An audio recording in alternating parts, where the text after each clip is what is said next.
Well, cops got another tool in order to these people and make false arrests.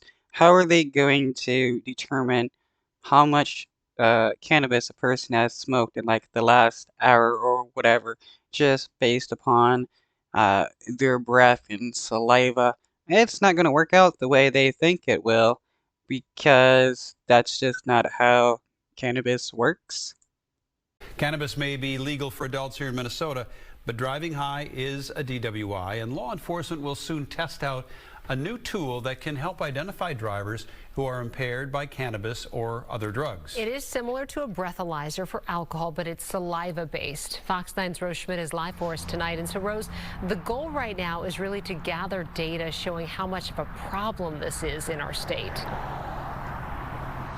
It sure is. And a month from now, I mean, if driving while under the influence of cannabis is such a problem, why doesn't traffic accidents increase because of people smoking cannabis instead of decreasing? officers across the state will have these devices in hand.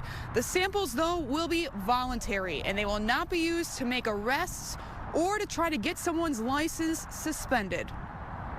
Months after Minnesota legalized marijuana for adults, the state's Office of Traffic Safety is pilot testing two products that aim to help law enforcement identify drivers who are high. We're not looking to find somebody who used 10 days or 14 days ago. We're looking for somebody who used within the last couple hours. The two manufacturers But cannabinoids don't stay in the saliva like that. So how are they going to determine if somebody smoked cannabis hours ago? Abbott and Draeger are being used in several other states as well. These oral fluid tests will screen for 6 different drug categories, including cannabis and opioids. We're going to put the instruments in the hands of our drug recognition evaluators. These evaluators are trained to recognize someone who's under the influence of something other than alcohol.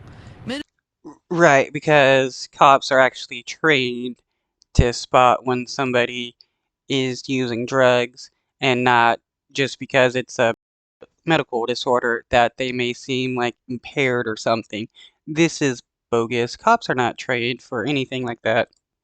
Minnesota currently has about 320. A third are state troopers, and the rest are from local police departments and sheriff's offices. We're going to get a good sampling, not only in the metro areas, but also in our greater Minnesota areas that will give us an idea of how prevalent drug impaired driving is on our roads. So here's how the test will work. If they observe someone driving poorly, after a series of field sobriety tests, they can ask a driver to swab their mouth.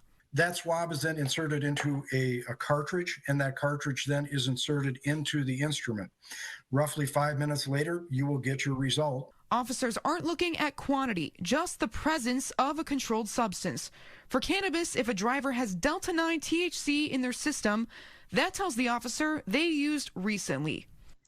No, it doesn't. Just because you have cannabis in your system doesn't mean you used recently. Cannabinoids can stay in the system for up to 30 days.